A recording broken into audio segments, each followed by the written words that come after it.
All right, what's going on? My name is Anthony Vitale, and my guest at this time is Andrew Vacanti of the band Vice from New York City. Andrew, first things first, thanks for letting me have you. Thanks for allowing me into your home and letting me sit down and have this conversation with you. Of course. You and I know each other for a better part of the last decade. Yep. About 8 years now, going to shows, supporting each other. And I feel like it's right for us to sit down and have this conversation so you can Definitely. get what you have to say out. Start from the beginning, though. There's all this, you're known for being in a band called Vice, but start from the beginning. Where did your love for passionate, aggressive, hardcore music start? Well, it started with metal first. So, like, in the 7th grade, I had this friend who turned me on to metal. He came over to my house one day after school. He had this, yellow boom box, and we, locked ourselves in my room. And he put on a System of a Down CD. And, from there, it just took off. And then when I told this cousin that I had that I was getting into, heavy music, he told me, you should check out these bands. And he gave me a Cro-Mags CD, gave me a Sick of It All CD, gave me a Madball CD, gave me all these New York hardcore bands. And I was about 11, 12 at the time. And then I got into hardcore shortly after metal. So it kind of snowballed into this thing. And then shortly after, he took me to see Avail at the Knitting Factory. And that was my first hardcore punk show. And I was used to seeing big metal shows and big stadiums and stuff. So being in that little room packed with all these people, high energy, it was such a different change of pace. Mm-hmm. And me being a young kid and right when Avail kicked in, they kicked in with the first song, and everyone just jumping over everybody, and it's such a crazy thing to see when you're young and new to it, and it immediately drew me in. So right away you felt this connection, more than metal, more than anything, hardcore really spoke to you. Yeah. Does this have anything to do with perhaps your upbringing? Is there any sort of emotional tie that made aggressive music speak to you the way it does? Well, yeah, definitely. When I was growing up, I guess you could say I didn't really have any friends. I was kind of that kid who got picked on, all that fucking bullshit, and music like that spoke to me because it made me, and at first metal was that thing where it was oh, this is something me and my friend could have, and nobody else is really into, and then hardcore even went more deep into it because hardcore and punk actually talks about being that kid where you can connect to this music with other people who feel just like you, and you could be your own person and an individual and all that stuff. So it's something I think that's for a kid who feels like the underdog of his life. You know what I mean? So it definitely spoke to me on high levels. Right. So hardcore, the community, yeah, let you in, and for anybody else, probably a lot of people that have personal issues or issues at home, whatever it might be, shows are a place where they can go and feel at home, and it's done that for you. Definitely. Fast forward to now. Mm-hmm. Vice, New York City hardcore.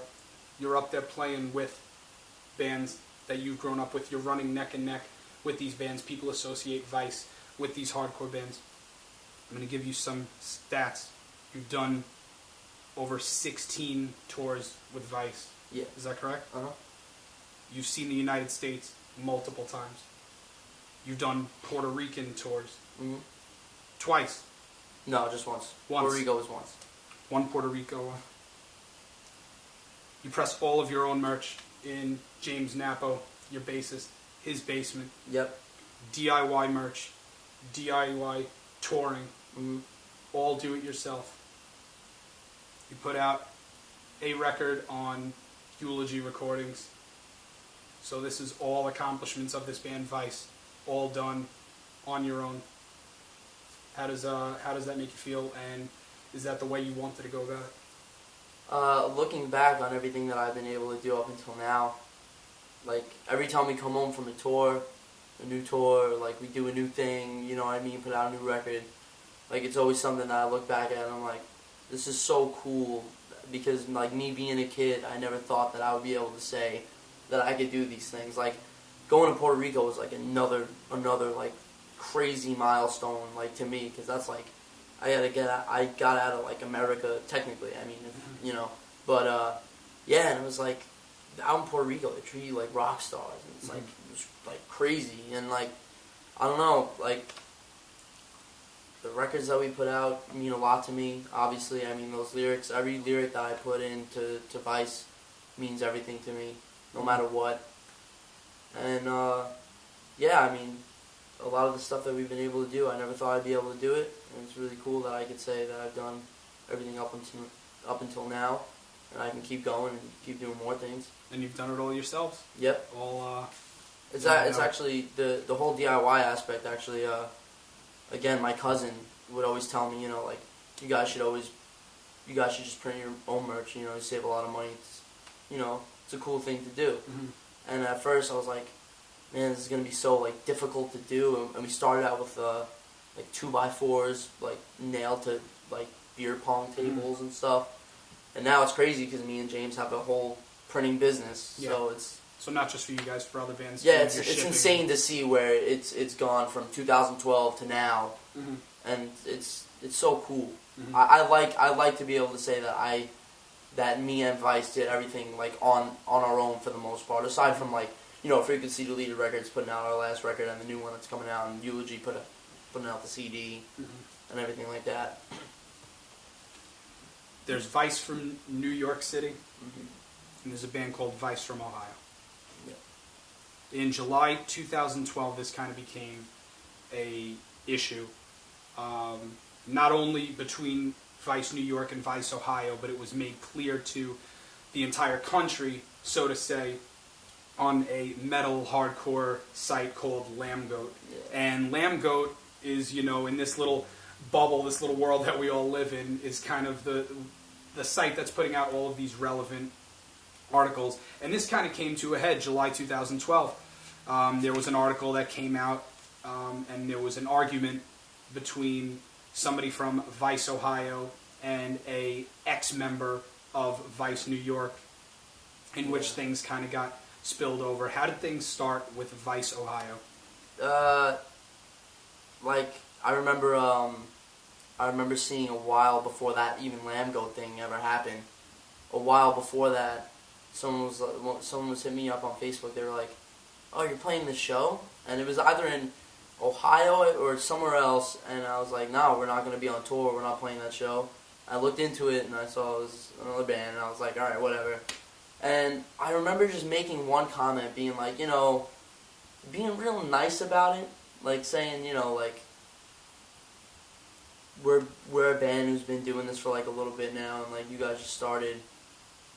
You know, I just figured it wouldn't make any sense if we were both in northeast hardcore bands called Vice, because that would just be confusing. And then it like kind of escalated from there, and for like a little bit there was like, they tried to start like this whole beef thing about it, and I was just like, whatever, so I just wrote it off.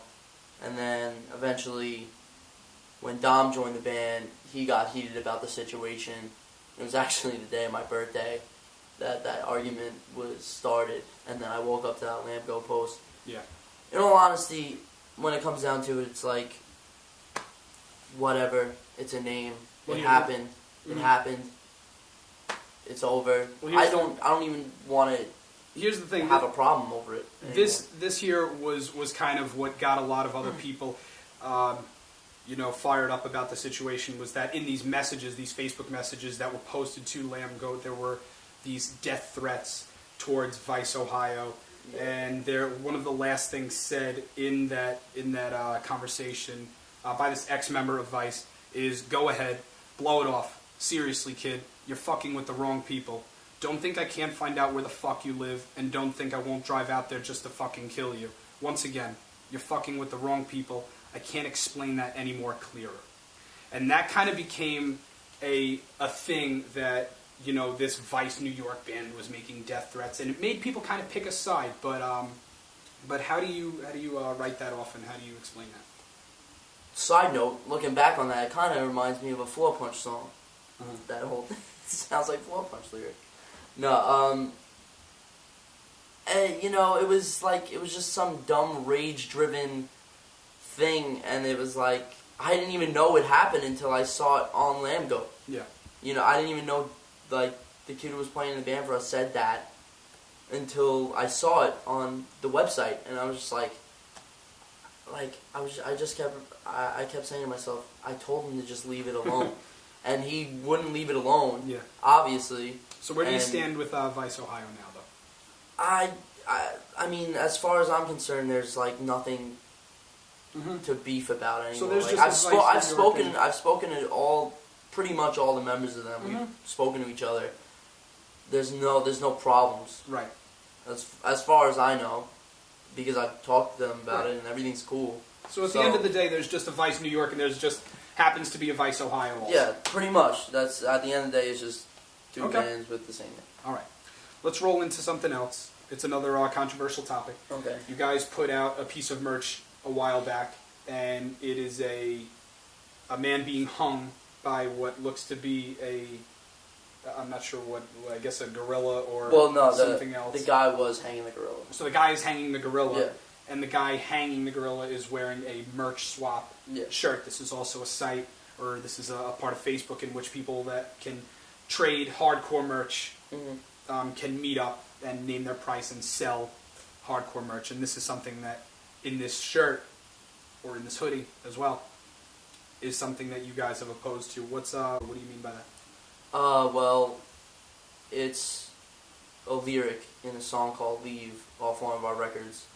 And basically I got the idea, and I had the idea in my head right before we left for this tour, and I hit up this dude from Denmark, and he was a great dude. He's done Terror's artwork and everything, and he was like super nice, did it for free, only asked for like, you know, the merch that we printed it on in return. It was cool. And we had it for that tour, and then we put it up, and like it like blew up on the internet, like, you know, a lot of negative comments, a lot of positive comments.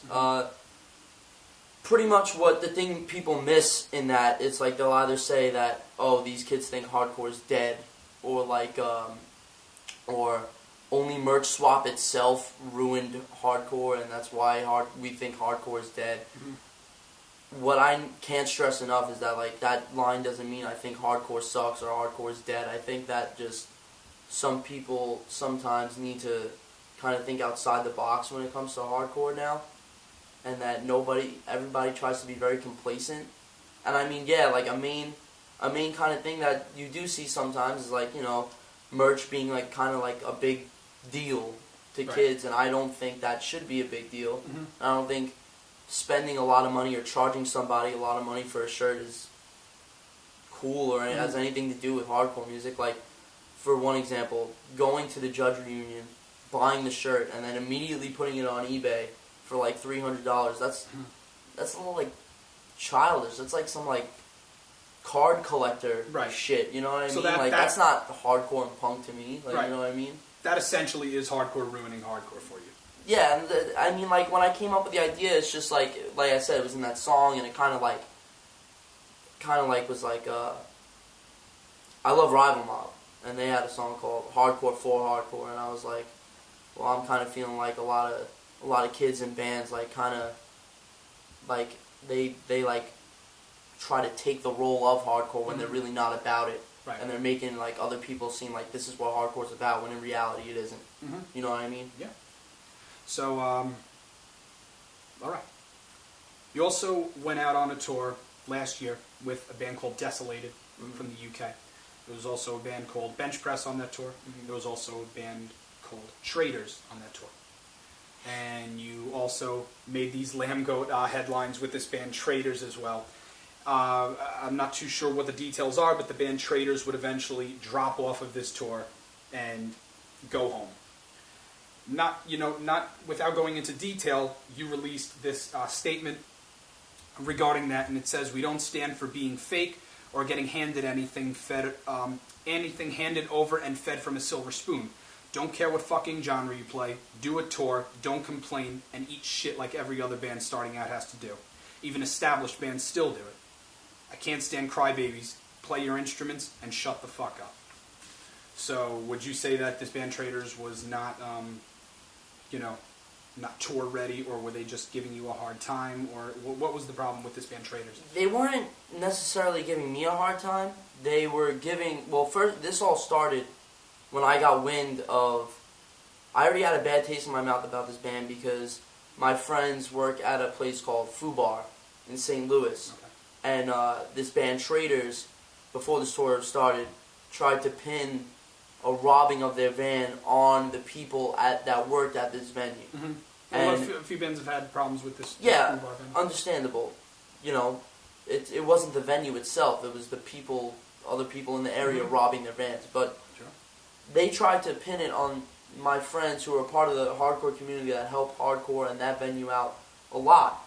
And I felt like it was ridiculous that they tried to pin such a ridiculous thing on people who try to help out the music community out in St. Louis. Right. So right off the bat, I was like, these kids are trying to like, you know, like kind of in a way like frame and give these people a bad name when they do nothing but good for St. Louis, you know. So right there, I was like, all right, whatever. And then I went on tour with them and I got to know them, and like, I'm not one to like, you know, sit here and be like talking a whole bunch of shit, you know what I mean? But it's like they really had no direction of what being in a like a touring band, or you know, like they would make comments about the money that they receive, like the food that they receive, like, you know, for guarantees or whatever.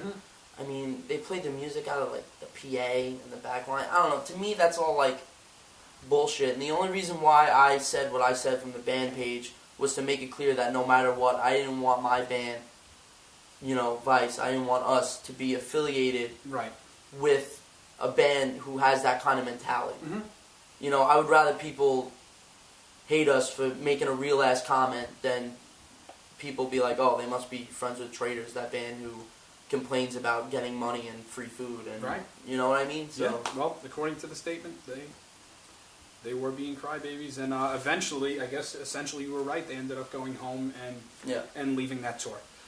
Okay. Next, we're going to go into this.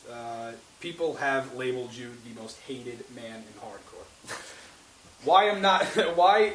You know, that's not coming from me, but you know, people have tended to disagree with some of your opinions. People have kind of said that you're loud about the way you feel. What makes you feel so strongly about the things that you feel? Is it your love for hardcore, or do you have genuine hatred for certain things? Like, I don't know, you just seem like a really passionate person. What is it that makes you so, you know, headstrong with your opinions? I can't really put an exact opinion on it. I guess it's just the way I am. You know, when I feel a certain way about something, I usually like kind of take it 100%, maybe over 100%. You know what I mean? That's just the kind of person I am. Like, I'm very vocal about my opinion, and I'll stick by my opinion till the day I die. But I feel like that's another kind of important aspect of hardcore. You know what I mean? Like, like something like straight edge. That's a lifestyle that you take to your grave. You know what I mean? And yeah, I do take a lot of things in hardcore seriously because, I mean, kind of like when it gets down to it, like it's one of the only things that I truly, truly care about.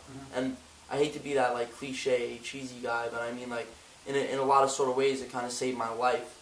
You know, I mean like not it saved my life, but it's I don't know where I would be or what I would be doing right now if I wasn't playing in bands, being active in the community, going to shows. You know what I mean? Like hardcore is a thing that really alters your life. Yeah. You know, and it kind of takes over. And so this is just a strong belief for your love for. Yeah, you know, I mean, I'm gonna defend something that I love, and if I see something that I don't like around something that I love, I'm gonna say something about it. And if people don't like it, I mean, that's just their problem. I feel like hardcore is something where you can say what you want, and I'm not advocating any ignorance. I'm just advocating my opinion, and you know what I mean. My opinion isn't like some racist redneck bigot bullshit. You know, as if people want to make up rumors like that, that's fine. Okay. I know who I am. You know. Sure thing. What's speaking of opinions, what would you say today is wrong with hardcore music? What would you change about hardcore music, and what is it that, you know, what's wrong with it and what's right with it right now? necessarily like change really anything. I don't know. Like, I feel like kids need to take a stand more on certain beliefs. Mhm. You know what I mean? And I think a lot of social issues get swept under the rug because like a lot of things in hardcore are kind of like an internet click now. Everything's like very internet related, and it's a lot. There's a lot of social politics that like I said, they get swept under the rug, and like a lot of kids like don't feel like they could be involved in some stuff. And I mean, I don't want to be like, oh well, you know, don't be a crybaby because someone's not trying to be your friend. It's not that. It's like it's very, like I said, it's a lot of things are very cliquey, and it kind of sucks. Mm-hmm. And there's a lot of hypocritical nonsense that goes on, and like I said, there's a lot of people who just want to sweep everything under the rug because like, oh well, they're my friends, but then attack someone who isn't their friends for the same thing that their friends might have done. You know, I think we need to get back to the point that like hardcore is all about like paving your own way. Mm-hmm. You know what I mean? I think a lot of kids lost sight that that's what it's about due to a lot of nonsense that gets thrown on the internet, especially to new kids who are coming into it. You know. Alright. But I think hardcore is great. I mean, there's a lot of great bands obviously coming out. There's so many good bands. Sure. There's a lot of kids like putting a lot of effort into a lot of stuff. You know, I just like I said, I just think some kind of change in mindset needs to happen a little Right. bit. But there's still so many great things. Oh, I there's think you still love it. amazing things. All right. You have a record coming out with FDR, like you said. It's called No One Gets Buried With You. Yep. What can we expect from that? And what can we expect from Vice in the future? Well, No One Gets Buried With You is like, it's an EP. It's got 6 songs on it. It's a very heavy record, but it's also way faster than anything. So I mean, we got faster, and like, you know, the heavy parts got heavier. Mm-hmm. So I mean, it's cool. It's gonna be a cool record. I hope everyone likes it when they hear it. I love it. I think it's the coolest thing that we put out. I mean, I know everybody says that about their new stuff, Yeah. but you know, I think it's gonna be a cool record. And what can we expect from you? Are you going to tour on that, or are you going to sit back for a little while? We just got back from that tour at Swamps. I think what we're gonna do, we've been doing like nonstop touring for 3 years, so it's like, I mean, part of us just want to like sit back and chill for a little bit. But I mean, we're obviously gonna tour the record. Yeah. We got a tour coming up in August, and then we're gonna do some release shows. Then I'm sure in the future we'll tour the record even more. Probably head out to Cali again, trying to go pretty much everywhere. All right. So before we finish, is there anything that you would want to just say before we go, just to anybody that may have their own opinion about you, or may form their own opinion about you after, just about your beliefs, or just anything in general? I just want to say, if you ever do form an opinion about me or Vice or anything, hopefully it's your own opinion and you weren't influenced by anyone else to come up with it. Can't really blame someone for having their own opinion. I would rather they have their own opinion than just blindly follow someone's Twitter post, you know what I mean? Yeah. And to the people who do support us, I really appreciate it. All It right. means the world. The record's going to be called No One Gets Buried With You. Yep. This is Andrew Vacanti from Thanks a lot, Vice. man. I really appreciate it. Thanks a lot.